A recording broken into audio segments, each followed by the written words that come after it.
that's what it was. And after the sparring, we respected each other. Like, it was a different type vibe after we sparred, honestly. Now it was like, oh, damn, bro. Like, damn. Like, we really started to get to know each other, you feel me? Because when he came to our gym, he was popular. Like, Shakur was the guy. They knew him. Everybody knew him, in amateurs. One thing I can say, though, because, I've been seeing, we've been amateur together and stuff. Right. The boxing community got completely blindsided when leaked sparring footage surfaced showing Keyshawn Davis dropping Shakur Stevenson with a clean shot. This behind-the-scenes glimpse revealed the raw talent Davis possesses and his perfect timing during these elite-level practice rounds. Davis made it clear that Teofimo Lopez brings serious skills to the table, mentioning he's watched both Stevenson and Lopez compete since their amateur days. What he's saying is that while everyone's got talent, it all comes down to who shows up better prepared, faster, and smarter when the lights are brightest. How do you see Teo against Shakur playing out? Because you want me to tell you the truth, like, this fight could have been the winner's bracket fight. In other words, they're jumping to it, but at the end of the era, it may have been Teo and Shakur, especially if you would never fight Shakur, right? How do you see this fight playing out? I see it playing out, let's say, I see it starting off slow. Okay. And then I see as Shakur wins the first round, as Shakur wins the second round, slowly, I think Teo is going to eventually start picking it up and start imposing his will. Right. And then, it's just going to go from there. That's how I think it's going to go. That's a fair assessment. That's a fair one. Especially for that to be his brother. Keyshawn Davis broke down what actually happened during that sparring session with Shakur Stevenson, making sure everyone knew there was no bad blood involved. He described how frustrating it was trying to connect cleanly while Stevenson kept picking him apart with perfect counter shots, but Davis refused to back down, understanding that easing up even slightly would give Stevenson complete control. That brutal exchange opened his eyes to just how skilled Stevenson really is and reminded him why you can never stop pushing forward. Boom, sparring day come. I'm confident. I'm knowing I'm about to go in here and beat him up, right? Man, I get in the ring, man. Why I cannot hit this man, right? I cannot hit him, but he touching me. So I'm like, oh, this different. He different. Like, he different. So I just keep, 14, he's 16. I just keep going, I just keep going. So some getting through, some not, some getting through, some getting not. And I felt as if I was to step off the gas pedal, he was gonna get me. So I just had to keep going, you feel me? And I know he explained that a lot of times in interviews, like that's why he respect me so much, because in that sparring right there, I didn't respect him at all. I was trying to dog him up. You know what I'm saying? Like, and that's what it was. And after the sparring, we respected each other. Like, it was a different type vibe after we sparred, honestly. Now it was like, oh, damn, bro. Like, damn. Like, we really started to get to know each other, you feel me? Because when he came to our gym, he was popular. Like, Shakur Stevenson's fight camp has been absolutely relentless, showing the kind of focus that separates champions from everyone else. Each training session gets treated like a championship fight as he perfects every movement, builds lightning-fast reflexes, and pushes his conditioning to new levels. But Stevenson knows the physical work is only half the battle. He breaks down film on his opponents, maps out different game plans, and runs through countless scenarios in his head to stay mentally sharp. His team demands perfection in every single detail, never allowing him to settle for good enough. This obsessive attention to improvement means Shakur steps into every fight completely locked in, physically dominant, and mentally unbreakable, ready to execute whatever it takes to win. The fight is discipline, time away from my family. How you gonna beat me? Ain't no way you can beat me that way, bro. That's why I keep saying I'm the best. Niggas don't want this shit more than me. I know it. I know it. I want this shit so bad. So bad. Shit easy, gang. Easy, man. Easy. Always easy, man. You already know. Always easy, man. It's supposed to be a sprint. Let's go. This ain't no sprint. No, it's a job. Let's go. We ready. That boy is... Keyshawn Davis opened up about his deep history with Shakur Stevenson, explaining how their relationship goes way deeper than just boxing. Right from day one, Davis saw Stevenson as family, calling him a true brother who's always had his back. But here's where it gets interesting. That brotherhood created this incredible competitive fire between them, where both guys constantly pushed each other to get better and better. Every training session became a battle where they learned from each other while trying to prove who was superior. Davis stressed that this rivalry never got ugly because it was built on genuine respect and both of them wanting to reach the absolute top of the sport, boxing. It's family, bro. Like I'm never ever fighting Shakur. You know what I'm saying? I'm not. It's not even gonna feel right. What were some of the experiences like with you guys growing up like as young men and young teenagers in Virginia? Like what's some of those things that shaped you to know like he's my brother, man, I could never do that? Yeah, the moment when I was like, all right, yeah, Shakur, I genuinely actually got real love for you was when I was going through my deep depression times. Even before I was going into the mental home, I used to tell my brother a lot. But then I started like backing off from my little brother because he was my little brother. I started talking to Shakur a lot about like how I was feeling and how I was thinking and what I was doing to myself. And Shakur was just giving me advice that I really like take in and like, damn, okay, I got you and stuff like that. And then I end up going to the mental home and, you know, like he calling me in there, checking up on me and stuff like that. I get out of the mental home, he pulling up on me, making sure I'm straight, making sure I get back in the gym, making sure I continue to do what I love. So he was there for me with my work. Shakur Stevenson sat down with Ariel Helwani and didn't hold back when discussing his upcoming showdown with Teofimo Lopez. Stevenson, who's been making waves with his surgical precision and ring IQ, fired back at anyone questioning whether he's ready for this level of competition. He made it crystal clear that Lopez has never stepped in there with someone who brings what he brings to the table. Stevenson explained that this fight will expose Lopez to a completely different style of pressure, the kind that comes from facing someone who can outthink you while moving too fast to catch.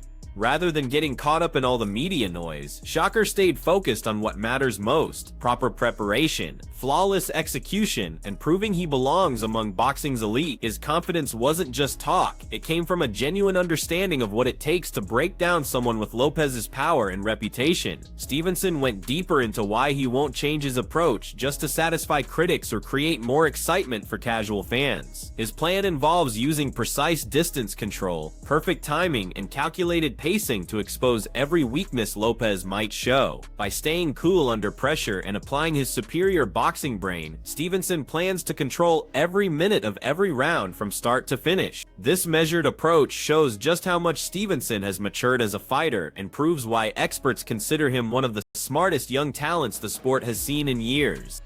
It's cool. I mean, that's their opinion. Like, you know, they could say that. But I know he never fought nobody on my level. Like, I'm 1,000,000% sure that T.O. has never seen nobody as good as me in his life. He's talking about, like, once he gets through you, then he wants Crawford, names like that. How do you think he would do against someone like Terrence at this point? I think he gets knocked out. Can't even hang with him. Yeah, he's too little. Bud is too big for him. Right. As far as skills, though, do you think he's on par with the likes of Terrence? I'm not gonna say he's on a Terrence Crawford level of skills, but he's very skillful. He got a lot of things with him that puts him at a high level. One thing that was interesting to me was it seemed like you were going to move on from Matchroom, but now Eddie Hearn is involved in this, and this is a Matchroom event. It seems like, I know it's a ring card too, but he's promoting it here in the United States. So what is the state of your relationship with Eddie and Matchroom at this point?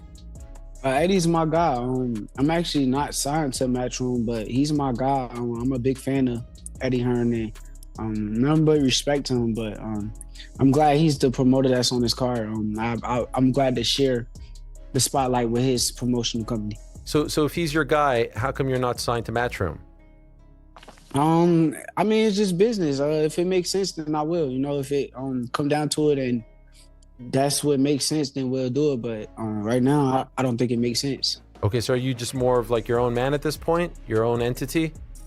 Yeah, I am. Okay. Do you negotiate with the ring people, with Turkey? You just do that yourself? No, me and my manager, Jay Prince, yep. Okay. Boxing analyst Bozy Ennis broke down the Stevenson versus Lopez fight and delivered a serious reality check to Teofimo Lopez about what he's walking into. Ennis warned that anyone sleeping on Shakur Stevenson is setting themselves up for a rude awakening on fight night. He explained that Stevenson's speed goes far beyond just moving fast. It's actually a devastating weapon that lets him dictate every exchange, slip punches that should land, and fire back with pinpoint accuracy. Ennis pointed out that power punchers who don't respect proper timing and footwork usually get schooled by Stevenson. His message to Lopez was simple: you better take this young champion seriously, because his combination of boxing IQ and pure speed creates problems that most fighters have never had to solve. And I gotta tell everybody this, what you call him is real athletic too. Teofimo. So I mean, I don't think it's gonna be an easy fight. You know what I mean? People think, a lot of people say it's gonna be easy and all. Nah. Teofimo can punch and he can box. And like I said, he's real athletic. So, you know what I mean? That'll make it a little difficult right there. You know what I mean? I see a lot of people going back and forth with it. Some people think Tio got the advantage because of the weight and that he's athletic and explosive. Some people say Shakur is the better boxer. Yes. Right? Yeah. How you see that fight ending? Well, they saying, they've got the weight and all that. I see Shakur box big guys, light heavyweights and all that stuff. Just like Boots, he box heavyweights and put heavyweights down. You know what I mean? I think that's the right move for him. You know what I mean? Get up, and I think he can really do good at that weight. This isn't a stoppage. I'm looking at a decision, not a stoppage. But then it all according how Till come in. If Till come at him, he's gonna run into some shots. It might be over. You know what I mean? Now, you always tell me it's the shot that you don't see coming. That's it. That power is speed. Right. So, could it be a situation where people underestimate Shakur's punching power? Yeah. I think Shakur can punch. You know what I mean? I think he can punch. It's just like I said, speed is power. Not them guys, muscle bound guys come in and you tell them, he can punch and all that. Like I just got finished saying, like you just got finished saying, matter of fact. The punch that you don't see knocks him out. And they always say, man, I didn't see that punch coming. That's the one you worry about. Veteran boxing journalist Dan Rafael weighed in on this matchup by breaking down what makes both fighters so special in their own ways. Rafael described it as the perfect storm, a master technician in Stevenson going up against an explosive force of nature in Lopez. He gave Lopez credit for having that rare knockout power that can flip any fight in an instant, while also recognizing Stevenson's textbook fundamentals, sharp boxing mind, and nearly untouchable defense. According to Rafael, this blend of contrasting styles creates the kind of fight that could go either way depending on who can impose their strengths when it matters most. The whole thing sets up beautifully because you've got two completely different approaches to winning fights. A bona fide world champion in two divisions. He was the champion at lightweight, had most of the belts, defeated Lomachenko. He did suffer the upset loss to Kambosos. There were some physical issues there that we didn't know about going into the fight, not to make excuses for him. But regardless, he came back and even though maybe he didn't shine and scintillate maybe in some of those fights after that, when it came time to step up and take on the champ, which was Josh Taylor, he shined in that fight. So when Teofimo is matched, in a big time opponent, he's delivered, and he's done it, a number of times. And he looked really good against Taylor. And Shakur, by the way, similar thing. He's been flawless through his career. He may be not the most exciting at times, but Shakur Stevenson gets the job done. He has won titles from featherweight up to lightweight. When his back was against the wall, quote unquote, and everybody had big expectations, and he had a lot of pressure on him not to make it a boring fight and all that kind of business. What did he do in his last fight against William Zepeda? He stood in the pocket, and he fought the guy, and he won handily. He shut him out, basically. He won like 10 rounds to 2. I mean, he fought a unification fight against Oscar Valdez, a fighter that, even though he might have been favored, thought maybe Oscar could do some damage because he was a good puncher and had a great amateur background and a great chin and all those types of things. And he went out there and he routed him also. I mean, so, these are two of the best young elite fighters in boxing. And their fight has been talked about for a long time. They spent most of their careers together at Top Rank, which is a fight, if you ever ask Bob Arum, he'll tell you that was a fight that Top Rank, down the road had their eye on at some point when they were going to be, closer in weight to each other. Because obviously Teofimo had started off, a little bit heavier than Shakur, but they would eventually catch up to each other. They're both Olympians, by the way. Teofimo he's American, but he fought for his parents' country of Honduras. in that same Olympic Games. It was Shakur Stevenson winning a silver medal for the United States. I mean, they have all kinds of accomplishment. I do think they have a healthy respect for each other. They know each other for all the years being at top rank events together. They fought on the same undercard twice when the main event was Terrence Crawford, who was obviously very close to Shakur, but Teofimo was on those shows also. So, and they're doing it in the right place. This is not a fight they're taking to a place that doesn't make sense. You know, all respect to the big matches they do in Saudi Arabia, but this is the kind of fight that belonged in America, and it didn't belong in Las Vegas. It belongs in New York City at Madison Square Garden. Teofimo is from Brooklyn. Shakur is from Newark, New Jersey, which is a 5-minute train ride from Midtown Manhattan. I mean, it's got everything you want to see. The Garden hasn't had a lot of big fights in the main arena over the last few years. The last one they had was the third fight between Katie Taylor and Serrano. But before that, it'd been, you know, a couple years, I think, since they had a main arena fight. So this is a big time fight. Tim Bradley. Former world champion Timothy Bradley examined this fight from a much deeper angle, focusing on what it means for boxing's future direction. Bradley emphasized how this matchup perfectly captures where the sport is heading: elite young fighters batting each other to establish who runs the next generation. He compared it to how Devin Haney climbed the ladder, explaining that fighters like Stevenson represent this new wave that combines old school technical mastery with modern athletic ability and strategic thinking. For Bradley, this isn't just about two guys fighting, it's about both Stevenson and Lopez proving they deserve to be mentioned with the sport's best, while showing how today's fighters blend raw power with incredible skill. Bradley stressed that fighters like Stevenson are raising the bar for what it means to be technically sound, lightning quick, and tactically brilliant, forcing every opponent to step up their entire game. Lopez brings that explosive athleticism and devastating power, but he'll need to match Stevenson's chess match mentality to stay competitive. Bradley believes young fighters watching this battle can study both styles: Stevenson's calculated perfection and Lopez's ability to take control through sheer force and pressure. In Bradley's eyes, this fight matters way beyond just these two careers. It's showing the whole boxing world how the sport keeps getting better and more sophisticated. Going at it again. Yeah, I think Devin Haney setting the trend. Devin Haney setting the trend. Yeah. Yep, he's setting the trend. Now all these young guys starting to test themselves against each other now. That's what we want to see. That's what we want to see. We want to see who the best is, yo. And then the winner of this fight right here needs to fight Devin Haney. Why not? Why not? Keep it going. Keep it going. But anyways, look, this is a message, man. Anybody that's going to be working that card, y'all better make sure y'all do y'all damn homework. I'm talking about any commentators, any host, anybody. Do your damn homework, man, for real. You know what I'm saying? Because this not going to be one of them fights where it's going to be rock'em sock'em, both guys hitting each other and stuff like that. No, it's going to be small, little nuancey type of things that if you don't know what you watching, you can't tell us what the hell is going on. All the fans at home going to be like, what's going on? You know? That they don't have the knowledge that you supposed to have to give us some food for our damn thoughts. So do your damn homework on this, okay? Oh, that go for everybody that's gonna be calling this fight, because there's every offense that, or every type of any offense that's gonna be landed, it's gonna have to be earned or set up. Both these guys are intelligent, right? Teofimo Lopez is explosive as hell. He's smart as well. Shoot, you got to remember, this man was the first man to beat Lomachenko. Yeah, well before Haney. Yeah, So, look, check this out. And you already know Shakur Stevenson. You know what he bringing to the ring. Defense first. Yep, defense first. You ain't getting nothing.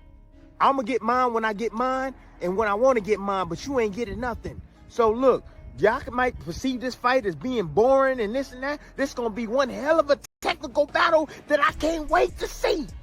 One fascinating angle that emerged from all the analysis centers on how Teofimo Lopez performs differently depending on his competition level. Boxing insiders have noticed that Lopez only reaches his absolute ceiling when he's facing truly elite opposition, with his performance directly matching the quality of fighter standing across from him. Against Shakur Stevenson, everyone expects Lopez to be operating at maximum capacity, which means his timing, power, and reflexes will all need to be firing perfectly. This creates a situation situation where both men will be forced to show their absolute best, with Lopez needing to combine his natural aggression with smart strategy to stay in the fight. The key insight here is that Lopez's explosive style and knockout instincts have to be balanced with patience and discipline. Against someone as smart as Stevenson, any wild swings or rushed attacks will get punished immediately. Stevenson's mastery of range, ability to read what's coming, and skill at setting traps makes Lopez's job incredibly difficult from both an offensive and defensive standpoint.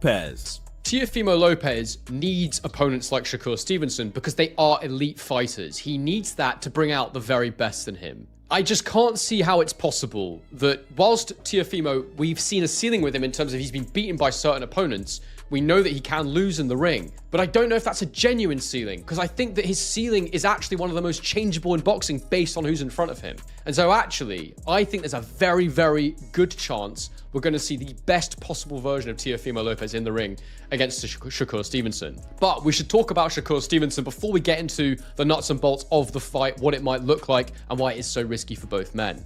Now, Shakur Stevenson is currently undefeated. He's 24-0 with 11 KOs. He turned pro back in 2017. He's the same age as Teofimo Lopez at 28 years old, both men in their athletic primes. He's 5'8".